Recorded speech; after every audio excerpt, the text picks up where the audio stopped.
बिस्मिल्लाहिर्रहमानिर्रहीम अस्सलाम वालेकुम। तो आज हिस्ट्री जो सीरीज मैंने स्टार्ट की है उसका आज सेकंड लेक्चर है, लेक्चर नंबर 2 है। जो पहला लेक्चर था वो था रशियन रेवोल्यूशन पे। तो आज बेसिकली मेन लेक्चर जो हमारा होगा वो रशियन रेवोल्यूशन पे ही होगा, क्योंकि जो पिछला लेक्चर था उस पे मैंने जो बैकग्राउंड और काजीज थी रेवोल्यूशन की, क्योंकि रेवोल्यूशन ऐसे तो नहीं ना आ जाती, उसके पीछे कुछ काजीज होती हैं। थोड़ा 100-200 साल 300 साल पीछे जाना पड़ता है, हिस्ट्री को देखना पड़ता है, फिर सारी चीज़ें समझ में आती हैं। तो रशियन रेवोल्यूशन की जो बैकग्राउंड और काजीज मैंने उसमें 40-50 मिनट डिटेल से एक एक चीज़ एक्सप्लेन की थी कि कैसे वो बादशाह उनकी जो चली और कैसे वो जो रेवोल्यूशन वगैरह वो आया। तो आज जो रेवोल्यूशन मेन जो टॉपिक है हमारा, जो रेवोल्यूशन रशिया में हुई 1917 में, 1917 में दो रेवोल्यूशन हुई, दो मुख्तलिफ महीनों में, एक फरवरी में हुई और एक अक्टूबर में हुई। ठीक है, जो अक्टूबर वाली रेवोल्यूशन है ये बहुत इंपॉर्टेंट है, उसका नाम ही अक्टूबर रेवोल्यूशन है। तो 1917 में जो रेवोल्यूशन हुई, ये एक साल में दो रेवोल्यूशन हुई। ठीक है, अच्छा अब इसको थोड़ा सा ना पहले 8 या 10 मिनट में ना, ये कुछ स्टूडेंट्स ऐसे होंगे जिन्होंने वो पहला लेक्चर नहीं देखा होगा। जिसने पहला देख लिया रशियन रेवोल्यूशन का पहला लेक्चर बैकग्राउंड और काजीज, उसके लिए तो कोई इशू नहीं है। मैं वैसे आपको रिकमेंड करता हूं कि आप उसको पहले वाले को देख लें, लेकिन फिर भी मैं इसको सारी चीज़ों को दोबारा फिर रिकैप करता हूं, क्योंकि ना एक समझाने वाला भी यही चाहता है कि फ्लो बरकरार रहे। तो मैं अगर डायरेक्ट 1917 से स्टार्ट कर दूंगा तो फिर वो ना वो चीज़ जो है वो सीक्वेंस थोड़ी सी डिस्टर्ब होने का खतरा है। तो रशियन रेवोल्यूशन को हमने डिफाइन, सबसे पहले जो मैंने पिछले लेक्चर में, उसको मैं रिकैप 8-10 मिनट में करता हूं। तो मैंने ऐसे सबसे पहले मैंने रेवोल्यूशन पे बात की थी कि रेवोल्यूशन क्या होता है। तो रेवोल्यूशन पे मैंने ये बेसिकली बात की थी कि पॉलिटिकल पावर या पॉलिटिकल ऑर्गेनाइजेशन या कोई भी ऐसी ताकत हो जिसका चेंज हो जाना, कि कौन चेंज करता है इन पॉलिटिकल पावर को या पॉलिटिकल ऑर्गेनाइजेशन को, कौन चेंज करता है? अवाम, पॉपुलेशन जो होती है वो रिवोल्ट करती है, अवाम बागी हो जाती है, सड़कों पे आ जाते हैं लोग सड़कों पे आ जाते हैं सिस्टम को चेंज करने के लिए, निज़ाम में तब्दीली लाने के लिए। लेकिन जो हर रेवोल्यूशन का एक अपना अपना एक नेचर है। कुछ रेवोल्यूशन होती हैं पॉलिटिकल, यानी एक गवर्नमेंट को चेंज करके दूसरी गवर्नमेंट लाओ। कुछ रेवोल्यूशन होती हैं इकोनॉमिकल मसाइल होते हैं, जो इकॉनमी मुल्क की डाउन हो रही है, महंगाई मुल्क में बढ़ रही है, लोग सड़कों पे आ गए जी, तो वो लोग निज़ाम में तब्दीली लाने के कायल होते हैं, वो भी रेवोल्यूशन होगी। कुछ सोशल काजेज होती हैं, माशरे में कुछ मसले मसाइल आ गए जिसकी वजह से लोग बाहर निकलते हैं। तो कुछ रेवोल्यूशन ऐसी होती हैं जो इन तीनों का मिक्सचर होती हैं, पॉलिटिकल काज भी होती है, सोशल भी होती है, इकोनॉमिकल भी होती है। ठीक है, ये चीज़ें होती हैं सारी। रशियन रेवोल्यूशन जो है इसकी बेसिक डेफिनेशन ये थी कि इसमें जो मोनार्की थी, मोनार्की एब्सोल्यूट मोनार्क, जो बादशाह था जिसका नाम था जार को मैंने DSAR, tsar Nicholas NICHO Nicholas II, ये बादशाह था। यानी ये जो बादशाह रशिया में रूल कर रहा था उसका नाम था जार, वहां पे जार कहते थे, जार निकोलस II। इसकी ये 1917 में जो कुछ हुआ, मैं उस रेवोल्यूशन की बात अभी मैं अब रिव्यू दे रहा हूँ, भी डिटेल में हम पढ़ने जा रहे हैं। 1917 में जो दो रेवोल्यूशन हुई, उस रेवोल्यूशन में जो लोग बाहर निकले या जो प्रोटेस्ट हुए या स्ट्राइक्स हुई, उसमें ये वाला जो बंदा था ना, जार निकोलस II, इसकी हुकूमत खत्म और अब आ गई USSR बन गया। ठीक है, USSR, इसकी गवर्नमेंट खत्म होगी, एब्सोल्यूट मोनार्की खत्म होकर जो एस्टेब्लिशमेंट ऑफ USSR है, जिसका अभी इसका एब्रिविएशन मैं बताऊंगा, union of Soviet socialist republics. तो यानी बादशाह से हम जा रहे हैं USSR की तरफ, रिपब्लिक की तरफ, यानी मोनार्की से हम ट्रेवल करेंगे। ये मोनार्की खत्म होकर रशिया में 1917 में दो रेवोल्यूशन, एक फरवरी में एक अक्टूबर में, मोनार्की से हम ट्रेवल करेंगे USSR के एस्टेब्लिशमेंट पे। 1922 तक ये गेम जाएगी। ठीक है, 30 दिसंबर 1922 और ये 1917 में ये इसकी मोनार्की खत्म हो जाएगी। जो 300 साल जार वाली जो क्या कहते हैं डायनेस्टी थी, इसका नाम था रोमानोव्स, ROMANOVS, रोमानोव्स। ये राज है, ये 300 साल से, यानी 1700 सन से लेके 1917 तक, ऑलमोस्ट 300 साल तक इन्होंने हुकूमत की। ये 300 साल वाली हुकूमत बादशाह, क्योंकि बादशाह में कोई प्राइम मिनिस्टर नहीं है, कोई कैबिनेट नहीं है, कोई ऐसा सीन नहीं है, तो ये खत्म हो जाएगी और यूएसएसआर बनेगा। ये एक बेसिक डेफिनेशन मैंने उस वक्त बताई थी। अब फिर मैंने कहा था कि थोड़ा सा पीछे जाते हैं, क्योंकि रेवोल्यूशन 1917 में रेवोल्यूशन जो हुई वो ऐसे नहीं होगी, उसके पीछे कुछ काजेज हैं। तो मैंने कहा था कि सन 1917 में रेवोल्यूशन हुई, हम जाते हैं थोड़ा सा पीछे, सन 1900 में, 1900 में रशिया की क्या हालात थे। तो उसमें मैंने बताया था कि 1900 में रशिया एक ज़रूरी कंट्री था, ठीक है, एक एग्रेरियन कंट्री था, ज़राअत पे लोग डिपेंडेंट थे। किसानों की हालत बहुत ख़राब थी, किसान बहुत गरीब थे। जो ज़ार निकोलस, क्योंकि ज़ार पहले भी बहुत सारे आते रहे हैं ना, 1700 से एक ज़ार बना, फिर दूसरा बना, फिर तीसरा। हमने डिस्कस किया था ज़ार जो 1894 में आया, जिसका नाम था ज़ार निकोलस II, जिसकी मैंने भी बात की है, इसी ज़ार की ज़ार निकोलस II, यानी TSAR, ज़ार निकोलस II। इसने वहां पे टैक्स बहुत लगा दिए थे जो किसानों पे, किसानों की हालत बहुत खराब थी, बहुत गरीब थे, टैक्स थे। उसके अलावा जो गवर्नमेंट थी, यानी इसकी, यानी मैं ये बता रहा हूँ थोड़ी काजीज, ये मैं पिछले लेक्चर में सारा डिस्कस कर चुका हूँ, लेकिन मैं ये ओवरव्यू 8-10 मिनट लगा के लूंगा। ज़ार ने जनाब टैक्स वगैरह लगा दिए थे, एग्रेरियन कंट्री था। जो गवर्नमेंट थी, जो एक पॉलिटिकल सिस्टम जो भी उनका बना हुआ था बादशाह का, क्योंकि वो एब्सोल्यूट मोनार्क थे, उसमें ज्यादातर लोग थे क्लर्जी, जो चर्च के जो ऑफिशियल्स हैं, या कहते हैं उनको एरिस्टोक्रेट्स, बड़े बड़े सरमायाकार, बड़े बड़े लोग, तो गवर्नमेंट में वो लोग शामिल थे।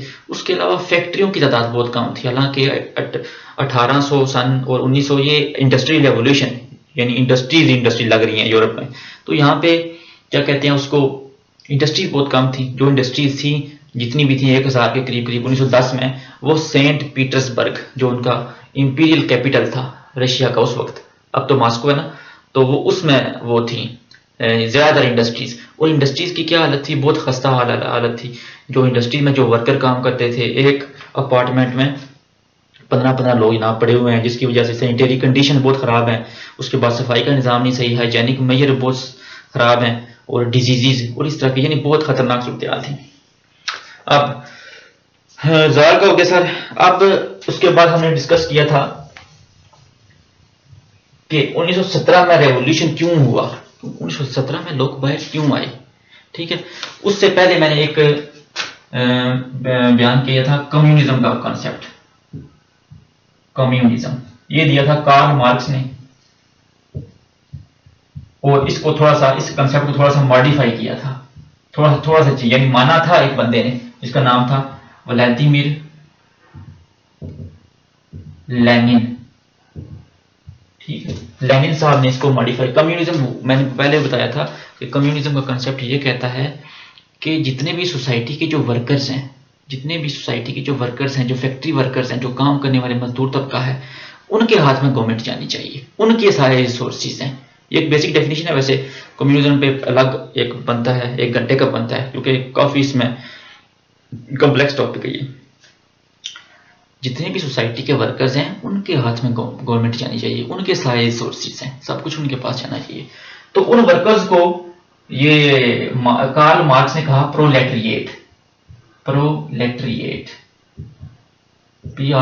ये इन वर्कर्स को नाम दिया। लेकिन इसने व्लादिमीर लेनिन ने इसको थोड़ा सा मॉडिफाई किया कार्ल मार्क्स की फिलॉसफी को। उन्होंने कहा बात तो आपकी ठीक है, लेकिन हम कैसे वर्कर्स में रिसोर्सेज बांटें, कैसे वो चीज को ऑन करें, कैसे वो स्टेट को चलाएं। तो उसके लिए ये वर्कर्स हैं सारे, ये सारे वर्कर्स हैं, पूरी कंट्री के वर्कर्स, ठीक है, पूरी अंपायर के, सॉरी उस वक्त रशिया अंपायर होता था, तो ये वर्कर्स हैं। तो इन लोगों के बिहाफ पे एक हम डिक्टेटरशिप ले आते हैं, जिसको उसने कहा लेनिन ने डिक्टेटरशिप ऑफ प्रोलेटरिएट, यानी इन लोगों के बिहाफ पे हम एक रिप्रेजेंटेटिव बना देते हैं, जिसको उसने कहा डिक्टेटरशिप ऑफ प्रोलेटरिएट, ठीक है। ये चीज मैंने पहले बहुत डिटेल में डिस्कस की है, लेकिन अभी फिर चलो मजबूरी है, करना पड़ेगा। कार्ल मार्क्स ने कम्युनिज्म दिया कि रिसोर्सेज जितनी स्टेट, जितने भी गवर्नमेंट होनी चाहिए, जितनी पावर होनी चाहिए, फैक्ट्री वर्कर्स के पास होनी चाहिए। उसके बाद इसने थोड़ा उन वर्कर्स को उसने कहा प्रोलेटरिएट। फिर उसके बाद लेनिन ने कहा इन लोगों के बिहाव पे डिक्टेटरशिप आनी चाहिए, यानी डिक्टेटरशिप ऑफ प्रोलेटरिएट, इस पे इसने बिलीव किया। और अब लेनिन आपने ये नाम जो है ना वो याद रखना है। लेनिन ने एक पार्टी बनाई, इसका नाम था आरएसडीपी, रशियन सोशल डेमोक्रेटिक पार्टी, आरएसडीपी, ये याद रखना है, ठीक है। ये इसका क्या मेन मकसद था? इंटरेस्ट ऑफ पीपल कौन है? प्रोलेटरिएट कहना है उन लोगों का नाम जो फैक्ट्री वर्कर्स हैं, उनका नाम है प्रोलेटरिएट, यानी interest of workers, interest of proletariat, उसके लिए इसने कहा ये लोगों को, मजदूरों को ऊपर लेके आना है, उनके लिए ये पार्टी आरएसडीपी, ठीक है सर। ये बनी है 1898 में, ठीक है। 1894 में याद रखनी है सारी चीजें। वो बादशाह बना था जिसका नाम था जार निकोलस सेकंड। अब 1898 की तरफ हम बढ़ रहे हैं। 1898 में आरएसडीपी बनी, लेकिन आरएसडीपी कुछ आइडियोलॉजिकल डिफरेंस की वजह से टूट गई। दो सेक्ट एक किस्म के बन गए। एक में थे बोल्शेविक्स,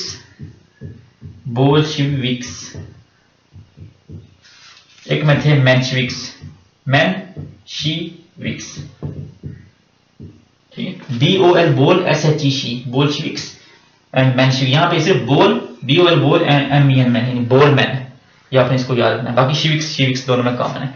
ये कहते थे कि ठीक है आपकी बात, कम्युनिज्म आप लेके आना चाहते हैं, लेकिन थोड़ा सा ये डेमोक्रेटिक कैरेक्टर होना चाहिए, डेमोक्रेटिक कैरेक्टर, थोड़ा सोशल कैरेक्टर होना चाहिए, कुछ इलेक्शंस वगैरह होने चाहिए, ठीक है। डेमोक्रेसी आनी चाहिए, इलेक्शन होने चाहिए, डेमोक्रेसी आनी चाहिए, ये कहते थे।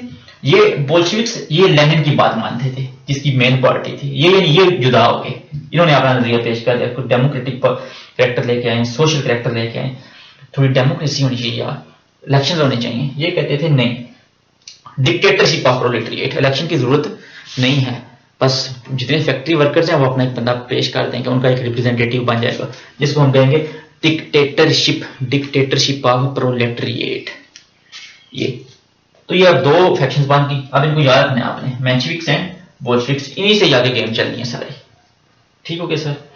अब क्या कहते हैं उसको, ये बोल्शेविक्स, ये मेंशेविक, ये रशियन लैंग्वेज के दो वर्ड्स हैं, ठीक, दो रशियन लैंग्वेज के वर्ड हैं। अब सर स्टार्ट करते हैं हम, बोल्शेविक्स भी हो गया।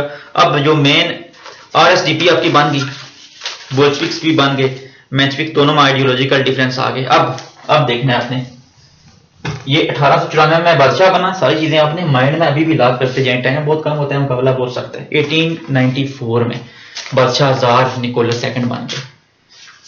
1898 में जनाब आरएसडीपी बन गई। किसने बनाई? लेनिन ने, जो टूट गई। क्यों टूटी?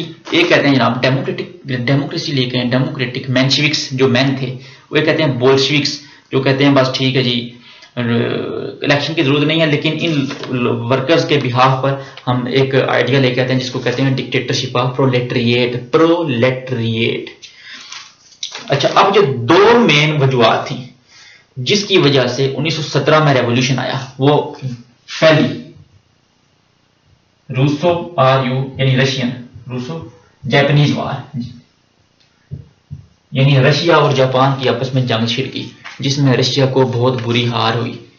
इतनी बड़ी एम्पायर, रशियन एम्पायर दुनिया की सबसे बड़ी एम्पायर में से थी, और जापानीज एम्पायर वो भी एम्पायर थी, छोटी सी एम्पायर थी, उससे मार खाना, उससे हार जाना, ये एक शर्मिंदगी की बात थी, जिसकी वजह से लोग बाहर निकले। एक तो चीज ये जो रशिया और जापान में जो क्यों ये जंग हुई, उसके पीछे ये एक छोटी मैं मिसाली मैप बनाता हूँ। ये फर्ज करें रशिया है, ऐसे फॉर एग्जांपल ये एक साथ कंट्री है Manchuria, man CHURIA, man MENCHUR, Manchuria, और उसके साथ है कोरिया, ये रशियन एम्पायर है, और ये है जापान, ऐसे है जापानीज एम्पायर। दोनों कंट्रीज, जापानीज एम्पायर और रशियन एम्पायर, दोनों चाहते थे कि हमारा इन दोनों कंट्रीज पे, दोनों इलाकों पे, मंचूरिया और कोरिया के इलाकों पे इन्फ्लुएंस हो, ठीक है, दोनों कब्जा करना चाहते थे। रशियन एम्पायर को खास जो मेन मकसद था ना, वो यहाँ पे एक थी पोर्ट, जिसका नाम है पोर्ट, मंचूरिया के इलाके में थी, पोर्ट आर्थर, ARTHUR, वो नारमा वाला पोर्ट आर्थर, ये एक बंदरगाह थी। जो ये सारा ओशन है, पैसिफिक ओशन, ये सारा ओशन है, यहाँ से आपके जहाज वगैरह आएंगे, सारा सामान जाएगा। ये पोर्ट आर्थर 12 महीने एक्टिव रहती थी, यानी ये जो बंदरगाह थी इसका जो पानी था वो फ्रीज नहीं होता था। हालांकि रशिया के पास अपनी बंदरगाह थी इस साइड पे, जिसका नाम था व्लादिवोस्तोक, VLADI, व्लादिवोस्तोक, उसकी अपनी बंदरगाह भी थी। लेकिन ये फ्रीज, इसका पानी फ्रीज हो जाता था, जिसकी वजह से जहाज वगैरह, बहरी जहाज नहीं चल सकते थे कुछ सर्दियों में। ये जो 12 महीने पोर्ट आर्थर एक्टिव रहती थी, ये मंचूरिया के इलाके में थी, जिसकी वजह से ये कब्जा करना चाहते थे दोनों मुल्क, दोनों को यहाँ पे इंटरेस्ट था। तो रशिया को मेन इंटरेस्ट ये पोर्ट आर्थर की वजह से था। दोनों में जंग छिड़ गई तो रशिया की हार हुई, क्योंकि हार में जब लोगों ने देखा कि रशिया का इतना पैसा गया है, इतनी आर्मी गई है, ह्यूमिलेशन हुई, शर्मिंदगी हुई, तो लोग फिर ये वार हुई 1904 1905 में। हाँ जी, हम 1900 अब क्रॉस कर गए, 1904 और 1905 में ये वार हुई। जब लोगों ने देखा यार रशिया हार गया है, इकोनॉमी डाउन है, लोग भूखे मर रहे हैं, तो 1905 में एक छोटा सा रेवोल्यूशन हुआ, छोटा सा रेवोल्यूशन, ठीक है। वर्कर्स बाहर आ गए, लोगों ने स्ट्राइक्स कर दी, ठीक है, वर्कर स्ट्राइक्स होगी, लोग बाहर आ गए जनाब। उसके बाद जनाब स्ट्राइक्स, प्रोटेस्ट 1905 में, यानी जंग जीतने के, हारने के अगले कुछ महीनों में, उसी साल में लोग बाहर आ गए, प्रोटेस्ट, स्ट्राइक्स, हजारों लोग बाहर आ गए। जिसको जार नहीं, वही बादशाह जिसकी मैं बात कर रहा हूँ, जार निकोलस सेकंड, उसने फौज के जरिए लोगों को मरवाया, जिस दिन बहुत ज्यादा तादाद में लोग मरे, जिसको कहते हैं bloody Sunday, bloody Sunday, bloody Sunday, यानी इतने इसमें फौज का इस्तेमाल, प्रोटेस्ट थे वो कम नहीं हो रहे थे, जिसकी वजह से सर अब प्रेशर मजीद बढ़ गया। जब लोग, आपकी पब्लिक मरती है तो लोग और ज्यादा उनकी सपोर्ट में बाहर आते हैं, प्रोटेस्ट मजीद बढ़ गए, तो जार को खतरा हुआ, अब तो अवाम की बात माननी पड़ेगी, अब तो लोगों को सुनना पड़ेगा, लोग तो बादशाह के खिलाफ हो रहे हैं, मेरा तो तख्त ताज छीन जाएगा। तो उसने कहा चलो ठीक है, इस वार की वजह से लोग बाहर आए, लोगों का कत्लेआम हुआ, जिसको कहते हैं ब्लडी संडे। फिर जार ने थोड़ी सी लचक शो की लोगों के सामने, चलो ठीक है, मैं एक छोटी सी पार्लियामेंट बना देता हूं, कोई लॉ मेकिंग बॉडी बना देता हूं। तो उसी ने 1905 में ही सर, 1905 में एक लॉ मेकिंग बॉडी बना दी, एक पार्लियामेंट बना दी, पार्लियामेंट या लॉ मेकिंग बॉडी, जिसमें, लेकिन फिर भी लोग उसमें वही थे, क्लर्जी, बड़े बड़े लोग, यानी अवाम का कोई नुमाइंदा नहीं था, क्लर्जी हो गए, चर्च के ऑफिशियल्स, उसके बाद सर अरिस्टोक्रेट्स, इस तरह के लोग। पार्लियामेंट बन गई, ठीक है, पीएम भी बना, प्राइम मिनिस्टर भी बना, ठीक है, प्राइम मिनिस्टर बन गया सर। लेकिन ये कुछ ना कुछ शुरुआत तो थी ना। अच्छा, इस पार्लियामेंट का नाम था ड्यूमा, ये याद रखना है आपने, DUMA, ड्यूमा, ये बहुत इंपॉर्टेंट नेम है। रशियन रेवोल्यूशन में ड्यूमा आपको नहीं भूलना चाहिए। यानी बादशाह की ताकत अपनी है, लेकिन लोगों ने देखा चलो ठीक है, पार्लियामेंट बन गई है, लोगों का गुस्सा कुछ ना कुछ कम हुआ कि पार्लियामेंट बन गई है, ड्यूमा स्टैब्लिश हो गया, पीएम बन गया, कुछ ना कुछ तो यार लॉ मेकिंग बॉडी तो बन ही गई है, बेशक अवाम का कोई नुमाइंदा नहीं है, जिसमें उसने प्राइम मिनिस्टर बनाया, ठीक है सर। उसका नाम था पीटर स्टोलिपिन, जो पीएम था उसका नाम था पीटर स्टोलिपिन, STOLY, इसका नाम याद रखने की जरूरत नहीं है। प्राइम मिनिस्टर बना, कैबिनेट थी, पूरे कुछ ना कुछ लॉ मेकिंग बॉडी बन गई थी, लॉ मेकिंग बॉडी का नाम था या पार्लियामेंट का नाम था ड्यूमा। अब इस बंदे ने 1906 से लेकर 1911 तक ये बंदा रहा, कौन, पीटर स्टोलिपिन। बादशाह भी अपनी जगह था, ये प्राइम मिनिस्टर था, लेकिन इसने काफी काम किए, जिसकी वजह से ये अवाम में बहुत मशहूर हो गया। उसने लैंड रिफॉर्म्स लाए, वर्कर्स थे, जो फैक्ट्री वर्कर्स थे, उनकी कंडीशन बहुत खराब थी, उनको बहुत रिलीफ दिया, अवाम में बहुत मशहूर हो गया, जिसकी वजह से बादशाह को खतरा महसूस हुआ जार निकोलस सेकंड को, ये बंदा पीएम जो है ये तो अवाम में ज्यादा मशहूर हो रहा है, तो इसको 1911 में असैसिनेट कर दिया गया, मरवा दिया गया, कत्ल कर दिया गया। ठीक हो गया सर।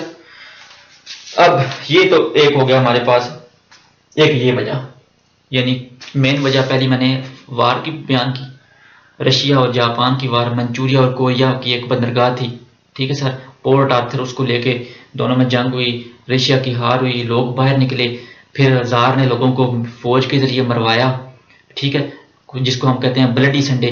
फिर उसने जार ने देखा कि अवाम ज़्यादा बाहर निकल आए, उसने फिर थोड़ा सा लचक दिखाई, जिसकी वजह से उसने ये इसको ड्यूमा एस्टेब्लिश करने को, सॉरी मेरे माइंड में बात आई, इसको कहते हैं अक्टूबर मैनिफेस्टो। अक्टूबर मैनिफेस्टो आपने ये याद रखना है, लाजमी याद रखना है, अक्टूबर मैनिफेस्टो, ये लिखा रहेगा। एंड ये ड्यूमा जो पार्लियामेंट बनाने का जो ये अमल था, जो उसने कुछ ना कुछ अवाम की बात मान ली, उसको कहते हैं अक्टूबर मैनिफेस्टो, ठीक है। ये ड्यूमा एस्टेब्लिश होगी, पीएम बन गया, जिसका नाम था पीटर स्टोलेपिन, जिसने काफ़ी सारे काम किए, 1906 से लेकर 1911 तक रहा, लेकिन देखा जब मशहूर हो गया, काफ़ी इसने काम किए, लोगों में मशहूर हुआ, तो ये असैसिनेट कर दिया गया। अब सेकंड जो उसकी चीज़ें हैं, अब चल रहा है 1911, ठीक है सर। अक्टूबर मैनिफेस्टो को याद रखना है, ड्यूमा एस्टेब्लिश करने के प्रोसेस को उसने ये पेश किया बादशाह ने, अक्टूबर मैनिफेस्टो। अब आता है सर हमारे पास वर्ल्ड वार वन, दूसरी जो मेन रीजन है, रीजन तो पीछे बेशुमार है ना, लेकिन जो मोटी मोटी रीजन है, वर्ल्ड वार वन। रशिया पहली जंग अजीम में कूद गया, वर्ल्ड वार वन, जिसमें उसके 20 लाख सोल्जर मारे गए और 80 लाख सिविलियंस डेड हो गए, ठीक है। वर्ल्ड वार जंग अजीम, जिसमें सारी दुनिया के ममालिक आते हैं, Britain, France, Britain and Russia, ये एक तरफ थे, और एक तरफ था ऑटोमन एम्पायर, यानी आज का मॉडर्न डे टर्की, जर्मनी था, ऑस्ट्रिया एंड हंगरी था, ऑस्ट्रियो हंगेरियन एम्पायर जिसको कहते हैं, हंगेरियन एम्पायर ये थे, ये और भी इसके साथ थे, इटली, जापान, यूएसए। तो फ्रांस, ब्रिटेन, रशिया, एफबीआर इसको प्रोनाउंस करिए, ये इनके आपस में मोस्टली जंग हुई इनमें। जो ऑटोमन एम्पायर थी, इसने समुद्री रास्ते जो रशिया को जाते थे, जिनसे माल जाता था, जिनसे जो रशिया का इंपीरियल कैपिटल था सेंट पीटर्सबर्ग, वो बंद कर दिए, जहां पे खाना जाता था। यानी इस प्रोसेस को कहते हैं इकोनॉमिक ब्लॉकेड, फूड ब्लॉकेड या नेवल ब्लॉकेड, ठीक है। खाने का सामान नहीं जा रहा है, इकोनॉमी डाउन हो गई है, लोग भूखे मारे हैं। सेंट पीटर्सबर्ग में लोगों को खाने के लिए रोटी भी नहीं मिलती थी। वर्ल्ड वार वन, लोगों ने काफी कहा यार वर्ल्ड वार से निकलो। ये वर्ल्ड वार स्टार्ट हुई 1914 में, यानी 1914 में रूस कूदा, और ये अब बात आ गई 1917 तक। 1917 में इसने ऑटोमन एम्पायर ने जो रास्ते थे रशिया जाते, जो जिनसे वो सामान जाता था, वो बंद कर दिए। इसको कहते हैं economic blockade, naval blockade, food blockade, कुछ भी कह दे। जो इनका जो रशिया का दारुल हुकूमत उस वक्त था, उसका नाम था सेंट यानी सेंट पीईटीईआर पीटर्सबर्ग बर्ग। 1917 पहुंचाया, लोग बाहर निकल आए, खाने के लिए कुछ था नहीं, लोग बाहर निकल आए।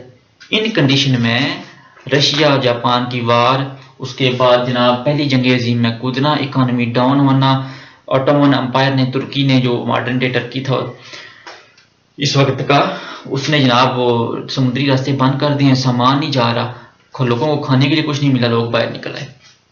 अब रेवोल्यूशन स्टार्ट हो गई जनाब। अब 1917 की ये 20-23 मिनट में मैंने ये जो पिछला लेक्चर था उसमें मैंने 50 मिनट में ये चीजें बयान की हैं, शायद उसमें कोई चीज स्किप हो गई हो, लेकिन अब हम स्टार्ट करने लगे हैं असल रेवोल्यूशन। अब इन सारे मसले से 1917 में यानी लोग बाहर निकल आए, क्योंकि 1914 में वर्ल्ड वार स्टार्ट हुई ना, 1918 तक गई, तो 1917 तक उसने नेवल ब्लॉकेड किया हुआ था ऑटोमन एम्पायर ने। अच्छा, अब रेवोल्यूशन को मैं जनाब बेहतरीन तरीके से 1917 आ गया। दो रेवोल्यूशन होती हैं। रेवोल्यूशन नंबर 1 ये होती है फरवरी, ये देखें मार्च, यही 1917। रेवोल्यूशन नंबर 2 अक्टूबर नवंबर, फरवरी मार्च अक्टूबर। ये क्या है? फरवरी मार्च अक्टूबर नवंबर। ठीक, मैं बताता हूं। ये है ओल्ड स्टाइल, ये है न्यू स्टाइल, ये भी ओल्ड स्टाइल, ये न्यू स्टाइल। ये ओल्ड स्टाइल्स को इसलिए कहते हैं कि अगर हम देखें रशिया की रेवोल्यूशन होने से पहले, यानी 1917 से पहले, ये जूलियन कैलेंडर था, एक जूलियन कैलेंडर, उसके मुताबिक ये फरवरी का महीना था। और अगर हम देखें ग्रिगोरियन कैलेंडर, ग्रिगोरियन जो आज पूरी दुनिया मानती है, ग्रिगोरियन कैलेंडर है, ग्रिगोरियन कैलेंडर, जिसके मुताबिक मार्च था। यानी इन दोनों कैलेंडर्स में 12 दिन का फर्क है, ठीक है। यानी ये मार्च था 8 मार्च, इंटरनेशनल वुमेन डे, औरतों का आजादी मार्च, मेरी मर्जी। अच्छा जनाब, जूलियन ग्रिगोरियन, दो कैलेंडर। जूलियन कैलेंडर के मुताबिक पहली रेवोल्यूशन फरवरी में, इसी तरह जूलियन कैलेंडर के मुताबिक दूसरी रेवोल्यूशन अक्टूबर में। ग्रिगोरियन कैलेंडर के मुताबिक मार्च एंड ग्रिगोरियन कैलेंडर के मुताबिक ये नवंबर में। ठीक हो गया सर? बिल्कुल सारा हो गया, ओके हो गया। यानी ओल्ड स्टाइल न्यू स्टाइल, सारी दुनिया यही मानती है ग्रिगोरियन। जब रेवोल्यूशन खत्म हुई उसके बाद ये ग्रिगोरियन कैलेंडर आ गया था। 12 दिन का फर्क है दोनों कैलेंडर्स में, फरवरी मार्च, ये इस हिसाब से है। यानी ये मार्च, और इसको कहते हैं अक्टूबर रेवोल्यूशन, ये बहुत ज्यादा मशहूर है, अक्टूबर रेवोल्यूशन, ठीक है। यानी एक ही साल में, एक फरवरी, एक मार्च में हुई और एक अक्टूबर नवंबर। यानी जो आप कैलेंडर फॉलो करेंगे उस हिसाब से आप बता सकते हैं। अच्छा जनाब, फेज 1 में जनाब आप देखें क्या हुआ।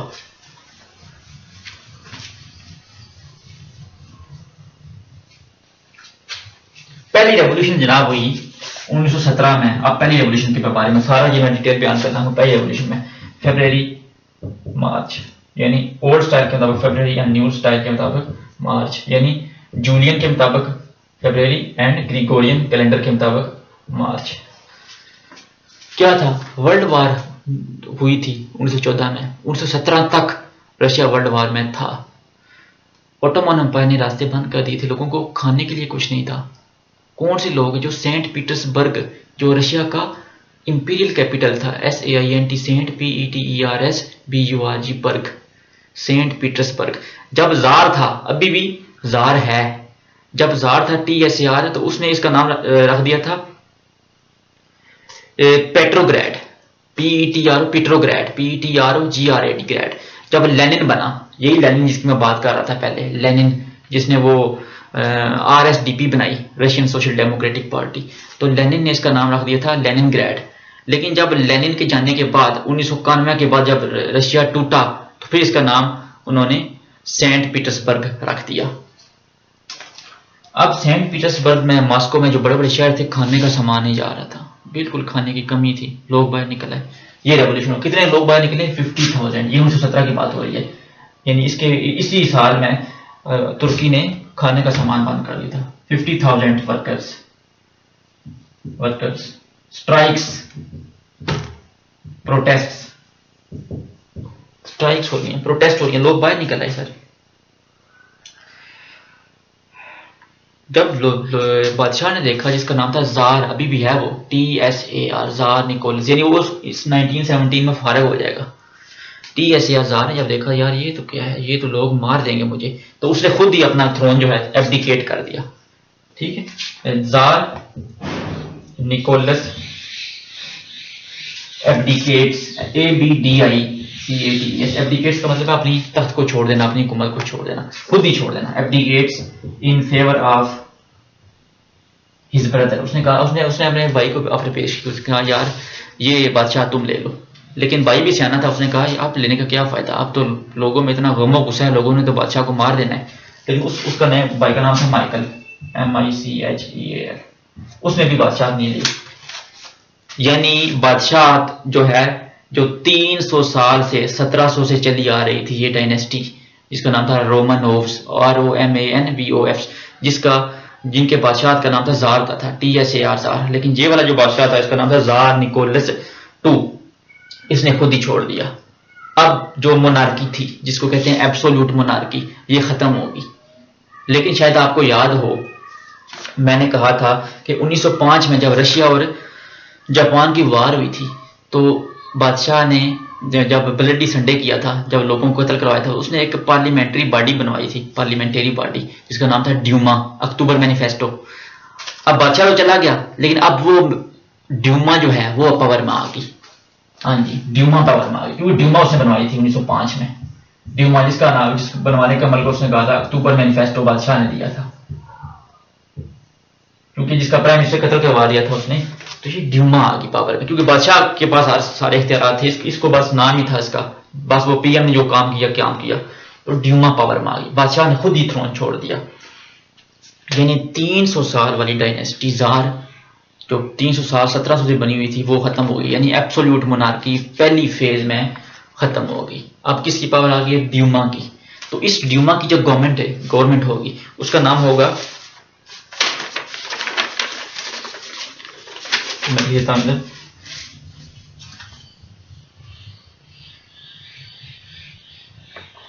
प्रोविंशियल गवर्नमेंट,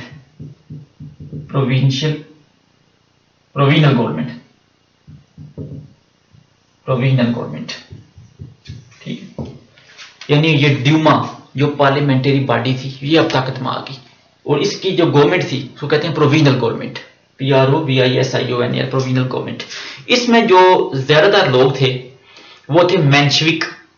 वो याद करें आप, RSDP जो लेनिन ने बनाई थी, उसमें दो फिर टूट गए थे, एक में बोल्शविक थे और एक में मेंशविक थे। मेंशविक कहते थे जनाब डेमोक्रेसी आनी चाहिए, जनाब इलेक्शन होने चाहिए, सोशल करेक्टर होने चाहिए। तो इसमें ज्यादातर लोग प्रोविंशियल गवर्नमेंट जो ड्यूमा की पार्टी थी, मेंशविक वाले लोग ज्यादा थे। बोल्शविक वाले भी थे लेकिन बहुत कम थे, ना होने के बराबर थे, मेंशविक्स थे। क्योंकि जो बोल्शविक थे वो कहते थे यार डिक्टेटरशिप ऑफ प्रोलेटरिएट, इलेक्शन की जरूरत नहीं है, यानी हम इन लोगों के बिहाफ पे ऊपर आए हैं। तो इस गवर्नमेंट ज्यादातर लोग थे मेंशविक्स। तो इस जो गवर्नमेंट थी प्रोविजनल गवर्नमेंट, इससे दो गलतियां हुई, जिसकी वजह से दूसरी रेवोल्यूशन आ गई 1917 की। जाहिर बात है, एक रेवोल्यूशन आई है, उसकी गवर्नमेंट स्टैब्लिश हो गई है, तो फिर उसने कुछ गलती की होगी, ना गलतियां की होंगी, जिसकी वजह से फिर एक और रेवोल्यूशन आ गई।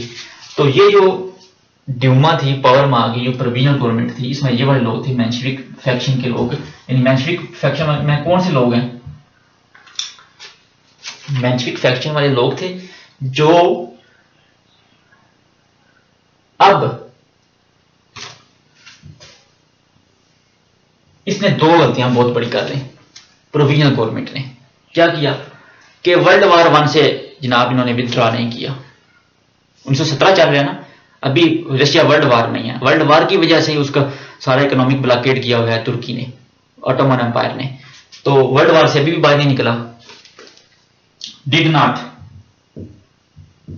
विथड्रॉ फ्रॉम वर्ल्ड वार 1, यानी वर्ल्ड वार 1 से नहीं निकले। एक वजह ये हुई, और दूसरी वजह ये हुई कि इलेक्शन के बड़े अमीर थे मेंशविक, सोशल कैरेक्टर होना चाहिए, डेमोक्रेटिक कैरेक्टर होना चाहिए, लेकिन इन्होंने इलेक्शन रखा ही नहीं है, इलेक्शन कराया ही नहीं, नो इलेक्शंस। ये फेब्रुवरी जो वाली पहली रेवोल्यूशन थी ना, जो जिसमें 50,000 लोग थे, जिसकी वजह से बादशाह ने अपना तख्ता छोड़ दिया। फिर ड्यूमा एस्टेब्लिश्ड हुई दोबारा, यानी दोबारा ड्यूमा आ गई, जो प्रोविजनल गवर्नमेंट बनी, उसमें ये मेंशविक थे। अब इससे मेंशविक से दो गलतियां हुई, इसने इलेक्शन नहीं कराए और इसने वर्ल्ड वार 1 से विथड्रॉ नहीं किया।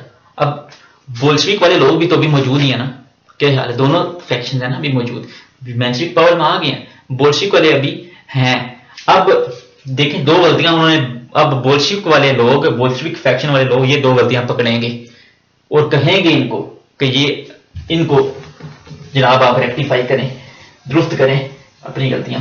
क्या कहेंगे? अब बोल्शविक फेज 2 अब स्टार्ट की, रेवोल्यूशन नंबर 2।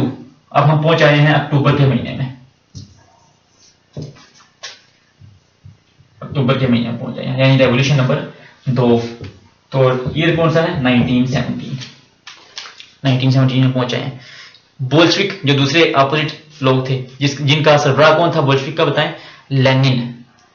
ये लेनिन की पार्टी थी ना, उसमें बोल्शविक साइड पे हो गए थे, जो कहते हैं डिक्टेटरशिप ऑफ प्रोलेटरिएट, डिक्टेटरशिप होनी चाहिए लेकिन इन फैक्ट्री वर्कर्स के बिहाफ पे। वो कहते थे बस ऐसे ही पावर बांट दो। जनाब उन्होंने कहा बोल्शेविक, इनका जो सरबराह था वो था लेनिन, लेकिन जो अभी लीड कर रहा था उसका नाम था लियोन ट्रोट्स्काई, TROTSKY, लियोन TROTSKY। उसने कहा जनाब आप वर्ल्ड वार से अब विथड्रॉ करें। मेंशेविक को, जो प्रोविजनल गवर्नमेंट थी, ये दूसरी रेवोल्यूशन स्टार्ट हो गई है, उसने कहा वर्ल्ड वार, यार बाहर निकलो जल्दी जल्दी, के काम पाया उसने, वर्ल्ड वार से बाहर निकले और कुछ रिफॉर्म्स लेके आए। आप रिफॉर्म नहीं लेके आ रहे यार, क्या कर रहे हैं? तो फिर मेंशेविक ने क्या किया, जो प्रोविजनल गवर्नमेंट थी, इस पार्टी को बैन कर दिया, ब्लैक लिस्ट कर दिया,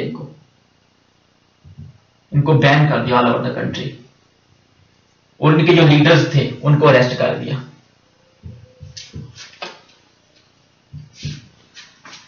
अक्टूबर जा चल रहा है, लीडर को अरेस्ट, पार्टी बैन, ठीक है। अब हुआ क्या,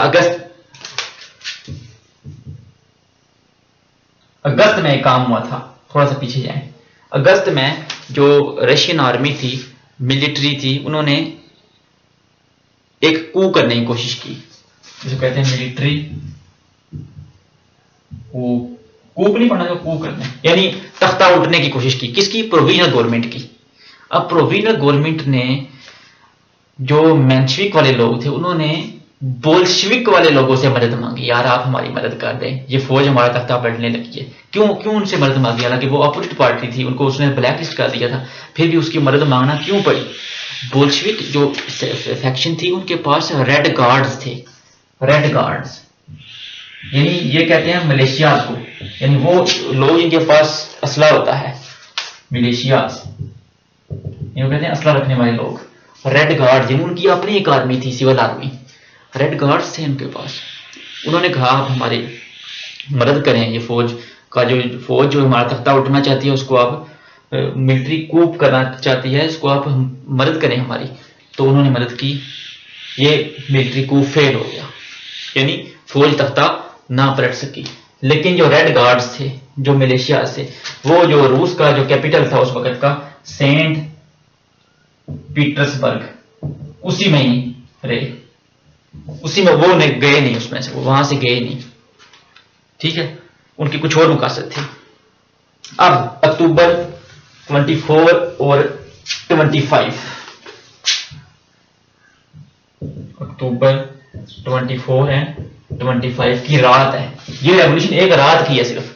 होता क्या है, ये वही लोग जो सेंट पीटर्सबर्ग से नहीं गए, उन्होंने रातों रात जनाब, रातों रात जितनी भी गवर्नमेंट की बिल्डिंग्स हैं सेंट पीटर्सबर्ग में, जितने भी रेलवे स्टेशन है, पोस्ट ऑफिस हैं, फैक्स सिस्टम है, जो भी जितना भी इलेक्ट्रॉनिक निजाम है, प्रिंट प्रेस, जो भी हर चीज, उन्होंने वहां पे कब्जा कर लिया। ये एक ही रात में 24 और 25 की उन्होंने उसमें कब्जा कर लिया। इसको कहते हैं ब्लडलेस रेवोल्यूशन। इसमें कोई खून खराबा नहीं हुआ, बड़ा जनाब वीआईपी किस्म की आराम सुकून से रेवोल्यूशन होगी, ब्लडलेस रेवोल्यूशन। यानी रेड गार्ड्स की वजह से ये रेवोल्यूशन हुई। जो बोल्शेविक थे उन्होंने सारे जो गवर्नमेंट के इदारे थे उन पर कब्जा कर लिया, और अब जो मेंशेविक थे उन्होंने पावर को छोड़ दिया और बोल्शेविक अब पावर में आ गया। यानी पहली रेवोल्यूशन में मेन चीज ये है कि मेंशेविक को पावर मिली, लेकिन उन्होंने मस्ती की, इलेक्शन को होल्ड नहीं कराया, उसके बाद वो वर्ल्ड वार 1 से नहीं निकले। अब बोल्शेविक को उसके बाद उन्होंने बैन किया, फिर मिलिट्री की जो है वो उन्होंने नाकाम बनाई रेड गार्ड्स की मदद से। रेड गार्ड्स कौन से हैं? बोल्शेविक के लोग हैं, बोल्शेविक फैक्शन के लोग हैं। तो फिर अक्टूबर 24-25, इससे पहले कुछ दिन पहले लेनिन जो इनका सरबराह था उसको उन्होंने बाहर भेज दिया था। जब ये पार्टी बोल्शेविक की ब्लैक लिस्ट हुई, इनके लीडर्स अरेस्ट हुए, उसी टाइम पे अक्टूबर के कुछ 1-2 दिन पहले जो लेनिन था, LENIN लेनिन, ये बाहर वापस आ गया। इसने बड़ी स्पीचेस की ना, लोग बड़े पुरजोश हुए, और उस स्पीचेस के बाद ये अक्टूबर 24-25 की रात में लोगों ने गवर्नमेंट की जो सेंट पीटर्सबर्ग में बिल्डिंग्स हैं उन पे कब्जा कर लिया, पे कब्जा हुआ जनाब, और आराम से पावर ट्रांसफर होगी मेंशेविक से बोल्शेविक तक। इसको कहते हैं ब्लडलेस रेवोल्यूशन। कोई खून खराबा नहीं हुआ, बड़ा वीआईपी निजाम से जनाब काम चल गया। लेनिन साहब ने वो स्पीचेस दी ना पूरी रशिया में, वो स्पीचेस बड़ी मशहूर हुई, जिसकी वजह से इसको ब्लडलेस रेवोल्यूशन कहते हैं। लेनिन अब पावर में आ गया। क्यों लेनिन क्यों पावर में आ गया? लेनिन क्योंकि ये बोल्शेविक वाले लोग थे, बोल्शेविक्स वाले जो फैक्शन वाले लोग थे, इनके पास रेड गार्ड्स भी थे, इनको कहते हैं रेड गार्ड्स, और इनका जो मेन लीडर था लेनिन था। ये चल रहा है 1917, ठीक है। जो जार निकोलस सेकंड वो तो पहले से ही फारिग हो गया ना, उसने तो थ्रोन को छोड़ ही दिया ना। वो पहली रेवोल्यूशन आने से पहले, जब पहली रेवोल्यूशन सॉरी आई थी तो उसने खुद ही एब्डिकेट कर दिया। फिर पहली रेवोल्यूशन में मेंशेविक आए, मेंशेविक का तख्ता पलट किया बोल्शेविक ने, और बोल्शेविक की अब नुमाइंदगी कर रहा है लेनिन। अब मेंशेविक की यार गवर्नमेंट आपने खत्म की है तो क्या हाल है? वो आराम से बैठेंगे? सेम है, वो भी रशियंस हैं, ये भी रशियंस हैं, लेकिन एक फैक्शन तो बना हुआ है। जैसे एक पीपल पार्टी है, एक पास PMLN है, एक साइड पे PTI है, तो लड़ाई झगड़े तो होते रहते हैं। तो बोल्शेविक पावर में आ गए, लेनिन का जो एक प्रीमियर लीडर बन गया। लेकिन जो मेंशेविक थे उनमें भी गमो गुस्सा था यार, हमें उसने उतार दिए। अब मेंशेविक ने, बोल्शेविक और मेंशेविक में सर सिविल वार शुरू हो गई, यानी 1917 से लेकर 1922 तक 5 साल 4 साल ये लड़ते रहे। कौन कौन? Bolsheviks and Mensheviks. Civil war start, civil war कहते हैं आपस में लड़ना। अच्छा, अब ये सिविल वार जो हुई, बोल्शेविक के साथ कौन था? लेनिन जो उनका मेन लीडर था। इसमें जो रेड गार्ड थे बोल्शेविक के पास, और मेंशेविक, इनके पास देखें काफी सारी मिकदार है लोगों की। मेंशेविक में अब लोग वो शामिल हो गए क्योंकि इनको फारिग करना है बोल्शेविक को। मेंशेविक में अब लोग वो आ गए जो अनार्की चाहते हैं, जो कहते हैं फिर सॉरी अनार्की नहीं, जो बादशाह जार उसके सपोर्टर्स थे, जार निकोलस सेकंड। वो कहते हैं बादशाह को दोबारा लेके आओ, एब्सोल्यूट मोनार्की लेके आओ, एब्सोल्यूट मोनार्की, यानी बादशाह के सपोर्टर्स। फिर अरिस्टोक्रेट्स क्यों? क्योंकि सरमायादार लोग जो प्राइवेट बिजनेस, जो कहते हैं हमारा हो। लेकिन ये लेनिन ने क्या कहा था कम्युनिज्म में? उसने यही कहा था कि जितने रिसोर्सेज हैं ये स्टेट के हैं, हर बंदा प्राइवेट प्रॉपर्टी ऑन नहीं कर सकते आप, ठीक है। तो इन लोगों का फिर माल किधर जाएगा? इनका माल स्टेट्स के पास टूटेगा, वर्कर्स में बांटा जाएगा। तो ये भी इनके साथ होगी क्योंकि ये इस चीज के खिलाफ थे, ठीक है। अरिस्टोक्रेट्स हो गया। उसके बाद क्लर्जी, जितने भी चर्च ऑफिशियल्स थे, जितने भी क्लर्जी पादरी वगैरह थे, इनको भी बड़े ना प्रोटोकॉल था। ये भी चाहते थे कि ये खत्म हो, क्योंकि जब लेनिन आ गया, कम्युनिज्म आ गया, तो फिर हमारी कौन सुनेगा? हम तो सब दूसरे लोगों के बराबर हो जाएंगे। तो क्लर्जी अरिस्टोक्रेट्स हो गया। और उसके बाद मेंशेविक तो है ही ऑलरेडी। मेंशेविक एब्सोल्यूट मोनार्की वाले लोग, अरिस्टोक्रेट्स एंड क्लर्जी, यानी ये लोग कम्युनिज्म के खिलाफ थे। या लैंडलॉर्ड्स, क्योंकि सारी जमीनें यहाँ पे लैंड रिफॉर्म्स आनी थी। लेनिन ने लैंड रिफॉर्म्स आनी थी, कम्युनिज्म लेके आना था अपनी प्रैक्टिकल फॉर्म में। पहले कम्युनिज्म की फिलॉसफी बहुत पुरानी है, लेकिन किताबों में लिखा गया कम्युनिज्म, ये रशिया ये फॉलो कर रहा था, तो इसने फॉलो करके दिखाया है। जो हम एंड पे पढ़ेंगे ना, इम्पैक्ट्स ऑफ रशियन रेवोल्यूशन, तो उसमें बताऊंगा मैं कैसे कम्युनिज्म अपनी प्रैक्टिकल शेप में आया। तो ये वाले लोग, यही बोल्शेविक में सिर्फ रेड गार्ड्स थे, एक यानी इसको आप उसने डिवाइड किया है रेड और एक साइड पे व्हाइट। ये सारे व्हाइट के हैं, absolute monarchs, aristocrats, clergy, landlords, ये व्हाइट सेक्शन है, यानी मेंशेविक्स वाले। व्हाइट को इनको हमने कहा व्हाइट, और बोल्शेविक वाले रेड, क्योंकि इनके पास अपने रेड गार्ड से सिविल वॉर स्टार्ट होगी सर। अच्छा, इनको सपोर्ट किया क्योंकि ये कम्युनिज्म के खिलाफ से, इनको सपोर्ट किया यूके, यूएसए, फ्रांस, क्योंकि ये कंट्री थे कैपिटलिज्म को। ये कैपिटलिज्म ये वो होता है जिसमें सरमायादार लोगों को फायदा होता है, ब्रांड्स होते हैं जिसमें प्राइवेट प्रॉपर्टी आप ओन कर सकते हैं, आप अपना बना सकते हैं, जिसमें स्टेट आपको कुछ नहीं कह सकती। तो इन्होंने ये खिलाफ थे कम्युनिज्म के, इस चीज के खिलाफ थे। इन्होंने जनाब इनको काफी सपोर्ट किया, पैसा दिया, आर्मी दी, जो कुछ हो सका इनसे इन कंट्रीज ने किया, यूएसए, यूके, फ्रांस, क्योंकि ये कम्युनिज्म के खिलाफ थे, ये कैपिटलिज्म के कंसेप्ट पे थे। कम्युनिज्म और कैपिटलिज्म पे इंशाल्लाह लेके आएंगे डिटेल। तो सारे यूके, यूएसए, ये रेड और ये व्हाइट, सिविल वॉर स्टार्ट होगी 1917 से लेके 1922, यानी बोल्शेविक की हुकूमत बन ही नहीं सकी, बोल्शेविक की हुकूमत बन ही नहीं सकी। वो बस जो पावर था तो जनाब उन्होंने सिविल वार स्टार्ट कर देती है। किन्होंने? मेंशविक नाल स्टार्ट होगी, बोल्शेविक में। अब हुआ क्या, सिविल वॉर में जीता कौन? इनको ही फतह हुई, रेड गार्ड्स को। रेड गार्ड्स को फतह हुई, ये हार गए। हालांकि सारे इतने पावरफुल लोग इनके पास है, लेकिन फिर भी ये हार गए, ये वाले हार गए मेंशविक्स, जिनको कहते हैं हम व्हाइट। ये थे रेड, ये रेड वीएस व्हाइट, ये था। इनको सपोर्ट भी थी यूके, यूएसए, फ्रांस की, लेकिन इनके पास सिर्फ रेड गार्ड्स थे अपने, क्योंकि ये बिलीव करते थे डिक्टेटरशिप ऑफ प्रोलेटरिएट, इस कॉन्सेप्ट पे बिलीव करते थे। डिक्टेटरशिप ऑफ प्रोलेटरिएट, प्रोलेटरिएट किनको कहते हैं? फैक्ट्री वर्कर्स को, ठीक है, रेड गार्ड्स। अब क्या हुआ, जो जार जिसने छोड़ दिया था थ्रोन, जिसने अपना थ्रोन एब्डिकेट कर दिया था, एब्डिकेट, ABDICATE, ये इंग्लिश का वर्ड है, इसका मतलब है छोड़ देना, तख्त अपने को छोड़ देना, उसको एग्जीक्यूट कर दिया गया, उसकी और उसकी फैमिली को, ठीक है। और अब हम पहुंच गए हैं 1922 में। अब एक जार का दौर खत्म, जार को एग्जीक्यूट कर दिया गया, रेड गार्ड जीत के, ये हार गए। अब यूएसएसआर स्टैब्लिश हो गया, USSR, union of Soviet socialist Republic, ये स्टैब्लिश हो गई। ये कम्युनिस्ट पार्टी आ गई, कम्युनिस्ट पार्टी, ये कम्युनिस्ट पार्टी आ गई। मोनार्की आपकी एंड होगी, कम्युनिस्ट पार्टी आ गई। इसके बाद मैं देख रहा हूं कोई शायद कोई चीज रह तो नहीं गई। रेड गार्ड जनाब ठीक हो गया आपके। उसके बाद व्हाइट्स डिफीटेड हो गए, jar and his family executed, Bolshevik ने पावर ले ली। यानी बोल्शेविक कौन थे? लेनिन के लेनिनिज्म को जो फॉलो कर रहे थे। यूएसएसआर स्टैब्लिश हो गया। यूएसएसआर के स्टैब्लिश कब हुआ? 30 दिसंबर 1922 में, यूएसएसआर, ठीक है। और यूएसएसआर जनाब बन गया क्या यूएसएसआर किस बेस पे बना?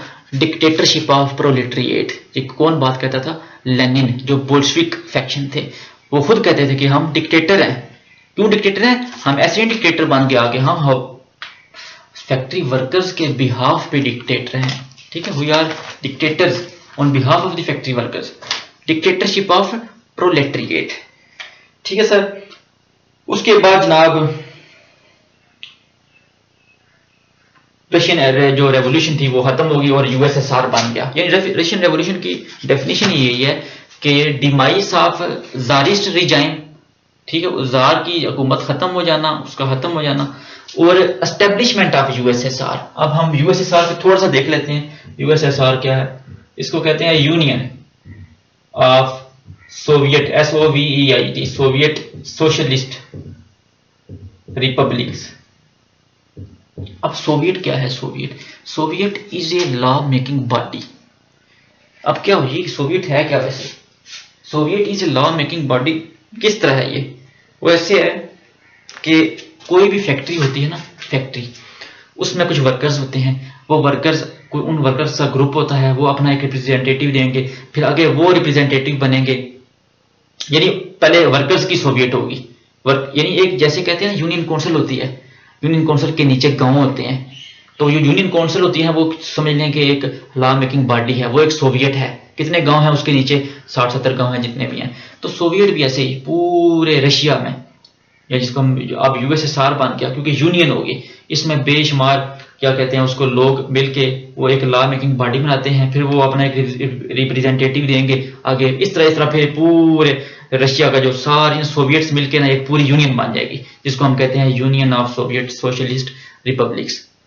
तो सोवियत बन गई। तो इसमें भी काफी सारे कंट्रीज हैं यूएसएसआर में, काफी सारे इसके अपने जो यूनियन है, यानी एक 15 सोवियट्स आप समझ लें, क्योंकि रशिया है, उसके बाद रशिया, इस्टोनिया, यानी 15, यानी आप इस तरह समझ लें कि जो यूएसएसआर था ये इसके पास 15 एक स्टेट्स थे 1922 में, जिसमें कौन कौन से हैं ये एक इस पे अलग वैसे मैं लेके आऊंगा, वैसे आप देख लें इसको। रशिया बजाते खुद जो सबसे बड़ा है यूएसएसआर का, Estonia, Latvia, Lithuania, Belarus, Ukraine, Moldova, Georgia, Armenia, Azerbaijan, Kazakhstan, Kyrgyzstan, Tajikistan, ये जो वसी शाही ममालिक हैं, तुर्कमेनिस्तान, ये वाली कंट्रीज तो इनकी अपनी एक सोवियत होती थी, ये सारी सोवियत मिलके फिर, और ये एक ला पार्टी मिलके ये इन सारे कंट्रीज को, जिसको हम कहते हैं, ये मिला के फिर यूएसएसआर बना, यूनियन ऑफ सोवियट्स, ठीक है, यूनियन मिलना, सोवियत क्या, ये कंट्रीज, रशिया की सोवियत, फिर एस्टोनिया की नीचे से फैक्ट्री वर्कर्स से अपना अपना एक रिप्रेजेंटेटिव वो बना देते थे, ऐसे ही। तो एक ही पार्टी होती थी, आपने एक ही सोवियत में वोट डालना है, आपके पास ऑप्शन ही है कि आपने वोट डालना है तो एक ही को डालना है। तो इस तरह ये एक कम्युनिस्ट पार्टी आई और ये कम्युनिज्म का दौर चालू हो गया, और ये कम्युनिज्म अपनी प्रैक्टिकल शेप में आ गया रशिया में। और इसको देखते देखते और भी कुछ कंट्रीज थे, जैसे चाइना, लाओस, वियतनाम, क्यूबा, इन कंट्रीज ने भी कम्युनिज्म के कॉन्सेप्ट को फॉलो किया, ठीक है। और इसके अलावा यूएसएसआर का जो उस वक्त फ्लैग था, फ्लैग ऑफ यूएसएसआर कुछ इस तरह था, ये सारा रेड था, और